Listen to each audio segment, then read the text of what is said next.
Hello बच्चों, let's see the question. A person holding a rifle, mass of person and rifle together is 100 kg, stands on a smooth surface and fires 10 shots horizontally in 5 seconds. Each bullet has mass of 10 gram with muzzle speed of 800 meter per second. The final velocity acquired by the person and the average force exerted on the person are, here we have given 4 options. Now to answer this question, first we will discuss here the key concept, and here the key concept will be given as conservation of momentum. तो हम जब बात करते हैं conservation of momentum के उस particular case में we have to remember कि हमारे पास यहाँ पे एक्सटर्नल फोर्स के अब्सेंस में जो मोमेंटम रहता है वो कंजर्व रहता है, यानी जो इनिशियल मोमेंटम है उसकी वैल्यू फाइनल मोमेंटम के बराबर होगी. साथ में हमें ये ध्यान रखना है Newton second law of motion that states कि हमारे पास rate of change of momentum with respect to time is known as force. Now according to the question, यहाँ पे हमारे पास एक पर्सन है जो जिसने यहाँ पे राइफल को होल्ड करके रखा है. सपोज ये हमारे पास यहाँ पे राइफल हो गई और ये यहाँ पे पर्सन है, इसने इस राइफल को यहाँ पे पकड़ करके रखा हुआ है. और यहाँ पे क्वेश्चन के अकॉर्डिंग दोनों का जो कंबाइंड मास है ये हमारे पास 100 kg के बराबर गिवन है.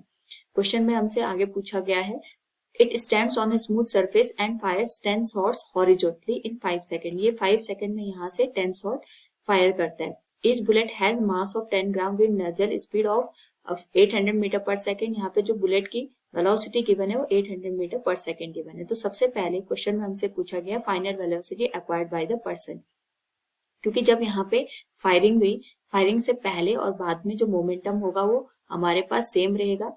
फायरिंग से पहले यहाँ पे जो पूरा सिस्टम है वो रेस्ट की कंडीशन में, तो इनिशियल मोमेंटम 0 हो जाएगा. लेकिन अगर हम यहाँ पे बात करें आफ्टर द फायरिंग, तो फायरिंग के बाद यहाँ पे जो बुलेट्स होंगी वो हमारे पास राइफल से बाहर इस डायरेक्शन में मूव करेंगी. उस केस में यहाँ पे क्वेश्चन में दिया है कि 10 शॉट्स हॉरिजॉन्टली फायर किए जाते हैं, यानी एक शॉट में एक बुलेट यहाँ पे हम ये समझेंगे एग्जिट हो रही है. तो 10 शॉट्स में टोटल नंबर ऑफ बुलेट्स हमारे पास 10 निकल के आएंगे. So we can say this will be given as n into mass of bullet into plus. अगर हम बात करें यहाँ पे हमारे पास जैसे ही हम राइफल को फायर करते हैं उस केस में जो बुलेट्स होती हैं वो तो इस सिस्टम से बाहर चली जाएंगी, तो जो रिमेनिंग हमारे पास यहाँ पे सिस्टम होगा वो एक तरीके से बैकवर्ड डायरेक्शन में यहाँ पे मूव करेगा.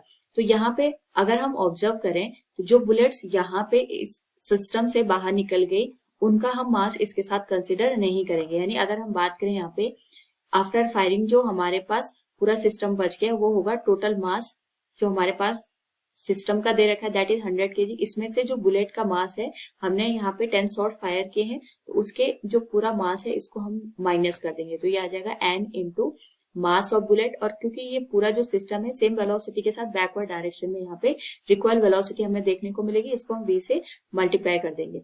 यहाँ पे अगर हम यहाँ पे वैल्यू पुट कर दें इट विल बिकम n की जो वैल्यू होगी ये हो जाएगी 10. Mass of bullet is given as 10 divided by 1000 and velocity of bullet is given as 800.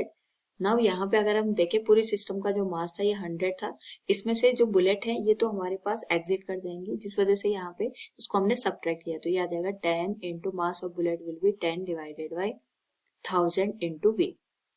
Solve करने पे जो वैल्यू बनेगी that will be given as 0 equals 80 plus ये आ जाएगा 2 0 से 2 0 cancel, it will become 100 minus 0.1 into v, तो ये आ जाएगा minus 80 equals 99.9. It will be multiplied with v.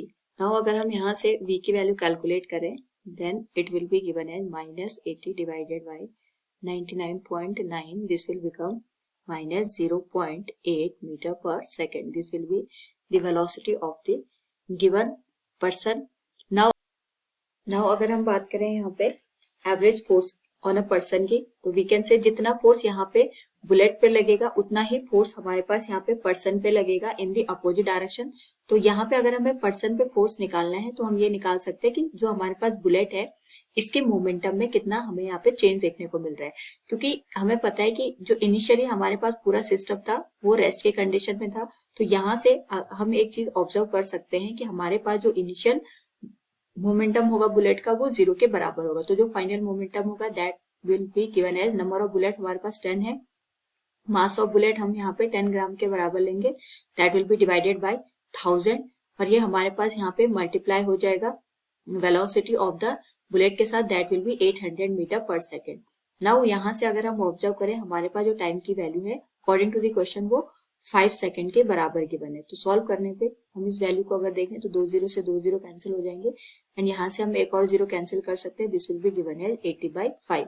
तो ये वैल्यू आ जाएगी हमारे पास 16 न्यूटन के बराबर। So from the given question we can say here the average force exerted on the person are 16 newton and यहाँ पे जो वेलोसिटी होगी acquired by the person that will be minus 0.8 meter per second. Option B will be the right answer. Hope all you understood it. Thank you and best of luck.